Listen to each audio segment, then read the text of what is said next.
Et à la une de la presse, on voit tout cela avec Julien Chéida. Bonjour Julien. Bonjour Damien. On commence donc par la politique française et beaucoup de réactions évidemment et d'attentes avant ces votes autour de la censure à l'Assemblée. Effectivement, regardez, c'est à la une de la Dépêche du Midi. Le Cornu sera-t-il censuré ou pas? Car malgré l'annonce de la suspension de la réforme des retraites, il n'est pas dit que son gouvernement échappe à la censure.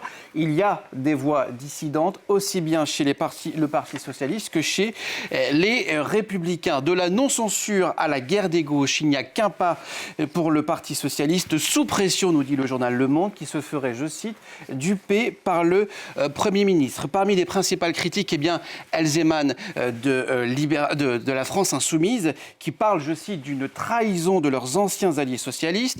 Pour eux, la censure était une formalité avant des élections, après une nouvelle dissolution. Sauf que la volte-face du Parti socialiste, nous dit Libération, a sonné définitivement le glas du nouveau Front populaire, désormais mort et enterré. La gauche s'écharpe, Damien, et la droite se déchire. Elle aussi, regardez ici, c'est à la une du Figaro. La suspension de la réforme des retraites est une catastrophe économique pour le Figaro.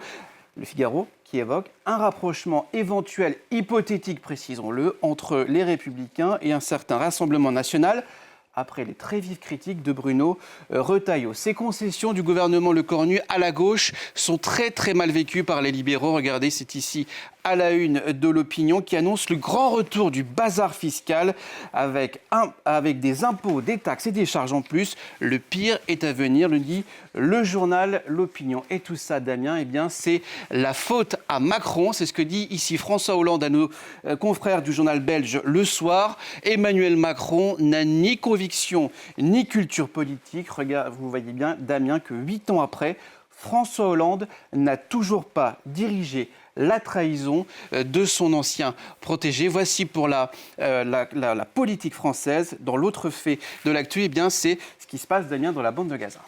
Oui, on va voir ça, notamment à travers la presse américaine ou encore la presse belge. Effectivement, regardez, ici, c'est à la une du Washington Post avec le Hamas qui a réinstauré son autorité, nous dit la presse américaine, dans la bande de Gaza. On savait que l'organisation refusait de rendre les armes en dépit de l'accord passé avec Israël et les États-Unis ces derniers jours. Le Washington Post ainsi que d'autres titres de la presse américaine font état d'exactions commises par le Hamas contre des milices rivales qu'il accuse d'avoir collaboré avec Israël, avec à la clé, Damien, des exécutions publiques et filmées pour instaurer la peur, nous dit ici sur journal arabophone. Le Hamas, je cite, réimpose son autorité par la terreur après que Donald Trump l'a, entre guillemets, laissé revenir dans la bande de Gaza pour assurer, selon le président américain, des opérations de sécurité. D'où la question posée par ce journal, Damien. Est-ce que Donald Trump se serait fait piégé? Et l'autre question posée ici par le journal Le Soir, est-ce que le Hamas finira par s'effacer définitivement de la bande de Gaza? C'est en tout cas ce qu'implique la phase 2 du plan de paix de Donald Trump, avec donc un désarmement, mais aussi un désengagement total du Hamas.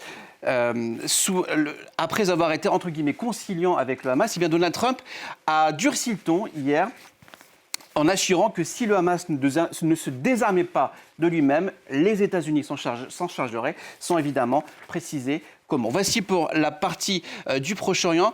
Aujourd'hui aussi marque, Damien, le 16 octobre, qui marque aussi les 5 ans de l'assassinat du professeur d'histoire géo Samuel Paty. Et on en parle évidemment à travers la presse ce matin et notamment la presse française. Effectivement, Damien, avec ici à la une du Parisien ce témoignage très fort de Gaëlle Paty, qui n'est autre que sa sœur cadette, elle-même enseignante, avec ce témoignage à la une du Parisien. Aujourd'hui, 5 ans après l'assassinat de son frère, la peur est toujours présente dans le corps enseignant. Elle critique des mesures de l'éducation nationale insuffisantes en faveur de la laïcité. Il faut plus que des minutes de silence, on le voit ici dans cette interview, il faut plus que des minutes de silence pour sensibiliser les élèves dans leur ensemble à ce qui s'est passé à Conflans-Sainte-Honorine, mais pas que. Des élèves, ça c'est d'autres articles à lire ici dans Le Parisien, des élèves qui étaient là au moment des faits et qui racontent le traumatisme qu'ils vivent encore 5 ans après les faits. À lire aussi, Damien, très intéressant à lire, dans Le Figaro, la difficulté des professeurs d'histoire géo à faire leur job face à des questions d'actualité de plus en plus complexes à expliquer, face à des jeunes qui sont en quête de réponses, qu'il s'agisse de la guerre en Ukraine, des accusations de l'ONU contre Israël, accusé d'avoir commis un génocide à Gaza, ou bien tout simplement des questions portant sur l'islamisme. Autant de sujets, disent ces professeurs, qui percutent leurs cours et sur lesquels ces enseignants se sentent souvent un peu seuls et un peu démunis, avec aussi le sentiment d'être lâchés par leur institution.